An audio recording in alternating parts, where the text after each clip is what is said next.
We are here at Marikina City where the water level here at Marikina River is at 13.5 meters. So normal pa rin yung level ng tubig dito sa Marikina River.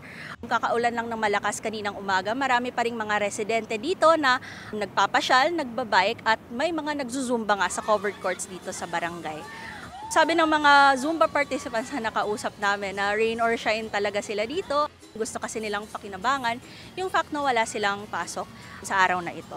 And I think that really reflects the mood here na nakikita namin sa Marikina.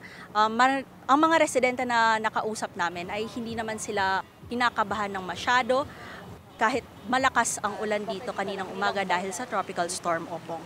Sabi ng mga residente na sanay na kasi sila at handa naman silang lumikas kung kinakailangan. Sabi ko pa sa pagdating ng ganun, kung tutuloy mo yung ano na to, sabi ko, bahala na. Sa kayanin kong iligtas ang apo ko, asawa ko, pamilya ko. Yan, tatlo lang naman kami, apat. Yan lang.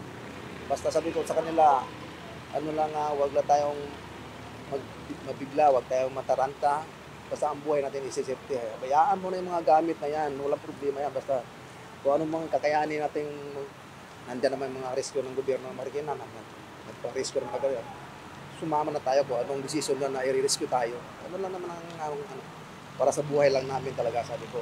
Lahat ng tao, buhay lang yung kailangan i-safety agad.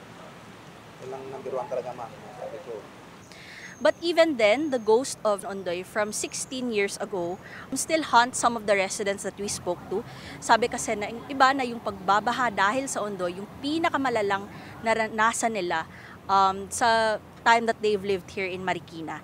And biglaan din kasi yung malakas na pagbaha, mataas na pagbaha rather, kaya hindi rin sila nakapaghanda ng maayos noon.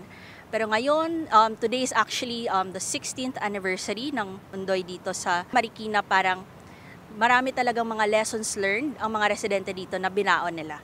May ibang mga residente dito na nakabantay sa ilalim ng tulay. Nakamonitor lang sila sa level ng tubig at sabi nila na handa silang lumikas kung kinakailangan. At malakas din ang tiwala nila sa disaster management efforts ng lokal na pamahalaan.